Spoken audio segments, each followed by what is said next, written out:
नमस्कार दोस्तों, स्वागत है आप सभी का सुपर आज पर। रिसेंटली पिछले हफ्ते की ही बात है, यूरोपियन यूनियन के द्वारा भारत से आने वाले जो आयरन एंड स्टील के इंपोर्ट्स थे उसके ऊपर कई सारे प्रतिबंध लगा दिए गए। बदले में अब इंडिया ने रिटेलिएट किया है ये कहते हुए कि ईयू से आने वाले जो सस्ते एक्सपोर्ट्स हैं वो भी हमारी डोमेस्टिक इंडस्ट्रीज को काफी हर्ट कर रहे हैं। और इसी के चलते हमारी जो ministry of commerce and industry है उनके द्वारा ईयू से आने वाले जो सस्ते आइटम्स हैं उनके ऊपर जांच शुरू कर दी गई है। आप लोग यहाँ पे देख पाएंगे, ये वाली खबर जो है ये कल रात को ही सामने आई है। India initiates probe into import of vitamin from China EU and in fact यहां पर जो प्रोब है वो स्विट्जरलैंड के खिलाफ भी शुरू करी गई है। बात करेंगे पूरी कहानी एग्जैक्टली यहां पे क्या है, किस वजह से इस प्रोब को शुरू किया गया है और क्या इंडिया के द्वारा लिए गए जो कदम है वो जस्टिफाइड है या फिर नहीं। आइए शुरू करते हैं दोस्तों मेरे साथ। मेरा नाम है अनिरुद्ध। यदि आप लोग इस लेक्चर की पीडीएफ को डाउनलोड करना चाहते हैं तो यहां पर दिए गए टेलीग्राम चैनल के माध्यम से कर सकते हैं। ऑल राइट, सो इंडिया के द्वारा इस प्रोब को शुरू किया गया है into European union and Switzerland. आप यहां पे देख पाएंगे एक सर्टन काइंड ऑफ विटामिन है जो कि मेनली एनिमल कंजम्पशन के लिए इस्तेमाल होता है और इस प्रोब को शुरू किया गया है बिकॉज एक इंडिया की डोमेस्टिक इंडस्ट्री के द्वारा इस कंप्लेंट को दर्ज किया गया था। अगर हम लोग उस कंपोनेंट की बात करें, उस विटामिन की बात करें, तो जो विटामिन जिसकी यहां पे बात हो रही है दैट इज विटामिन ए पैल्मिटेट, जो कि बेसिकली यूरोपियन यूनियन से इंडिया की तरफ आता है, जो कि स्विट्जरलैंड से इंडिया की तरफ आता है। ये विटामिन ए का ही एक फॉर्म होता है जो कि हमें अलग अलग तरह के एनिमल प्रोडक्ट्स जैसे कि लिवर, एग्स और चीज में आपको देखने को मिलता है। इसको विटामिन ए भी कहा जाता है, प्री फॉर्म्ड विटामिन ए भी कहा जाता है और इसको रेटिनाइल पाल्मिटेट भी कहा जाता है।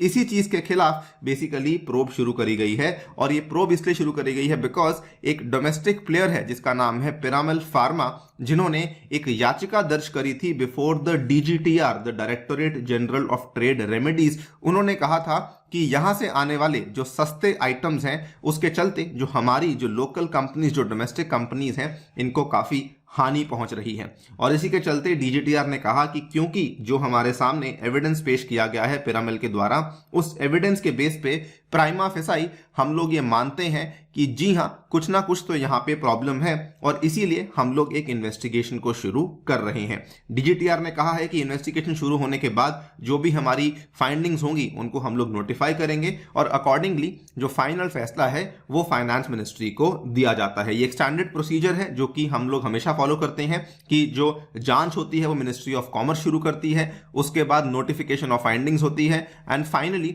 It is the finance ministry जो कि इसमें फाइनल फैसला लेती है कि हमें इसमें एक डंपिंग, एंटी डंपिंग ड्यूटी को इंपोज करना है या फिर नहीं। बाय द वे यहां पे केवल ईयू और स्विट्जरलैंड के खिलाफ नहीं बल्कि चाइना से आने वाले कुछ सेल्फ एडिसिव विनाइल्स के ऊपर भी जो है एंटी डंपिंग प्रोब को शुरू करने का फैसला लिया गया है। सवाल यह आता है कि क्या इंडिया के द्वारा लिए जाने वाले ये कदम है ये जस्टिफाइड है या फिर नहीं।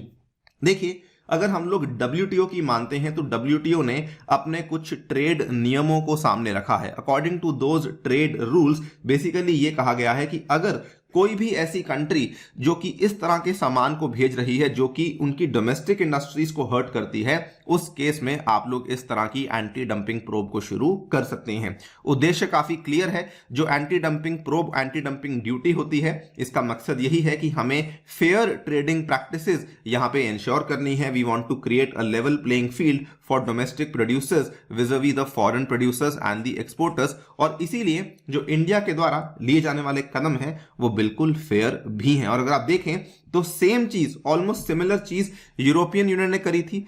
इंडिया बहुत लंबे टाइम से यूरोपियन यूनियन के खिलाफ ये कह रहा था कि आपको जो कार्बन बॉर्डर टैक्स है वो नहीं लेकर आना चाहिए, लेकिन despite India's repetitive protest European union के द्वारा 20 दिसंबर को इंडिया से आने वाले जितने भी आयरन एंड स्टील के इंपोर्ट्स थे उनके ऊपर एक कार्बन बॉर्डर टैक्स को लगाने का फैसला लिया गया। इस चीज की चेतावनी बल्कि इंडिया में JSW स्टील ने भी दी कि यूरोप से जो कार्बन बॉर्डर टैक्स है वो कहीं ना कहीं हमारी एशियन फर्म्स को काफी बुरे तरीके से हर्ट करेगा। बल्कि ये भी कहा गया कि केवल हमारी स्टील फर्म्स को ही नहीं, जितने भी हमारे लेबर इंटेंसिव सेक्टर्स हैं उन सभी चीजों को ये वाला जो कार्बन बॉर्डर टैक्स है ये नेगेटिवली अफेक्ट कर सकता है। इंडिया ने बहुत कहा, लेकिन यूरोपियन यूनियन के द्वारा यहां पे इसको नहीं सुना गया और उसके बावजूद इस कार्बन बॉर्डर टैक्स को सामने लाया गया है। और ये यूरोपियन यूनियन के द्वारा लिया गया कदम गलत इसलिए भी है बिकॉज 9 साल के लंबे गैप के बाद इंडिया और यूरोपियन यूनियन के बीच में जो फ्री ट्रेड की नेगोशिएशंस हैं उनको बड़ी मुश्किल से शुरू किया गया था। इसके पहले भी यूरोपियन यूनियन के द्वारा इंडिया के ऊपर दबाव बनाया गया कि आप लोग हमारा जो ट्रिप्स प्लस का अग्रीमेंट है उसके ऊपर साइन कीजिए। इंडिया ने तब भी इसका विरोध किया कि जी नहीं, ट्रिप्स प्लस के चलते जो कई सारे सेक्टर्स हैं, पर्टिकुलरली फार्मास्यूटिकल के सेक्टर्स हैं, एग्रीकल्चर के सेक्टर्स हैं, उनके ऊपर एमएनसी का कंट्रोल आ जाएगा। लेकिन फिर भी यूरोपियन यूनियन अपनी जो शर्तें हैं उनको पीछे नहीं ले रहा है। ईयू ने यह भी कहा कि हम चाहते हैं क्रॉस बॉर्डर डेटा फ्लो होना चाहिए, इंडिया को अपना कंप्लीट गवर्नमेंट डेटा जो है वो ईयू को ओपन करना चाहिए। वहां पर भी इंडिया ने इसका विरोध किया है।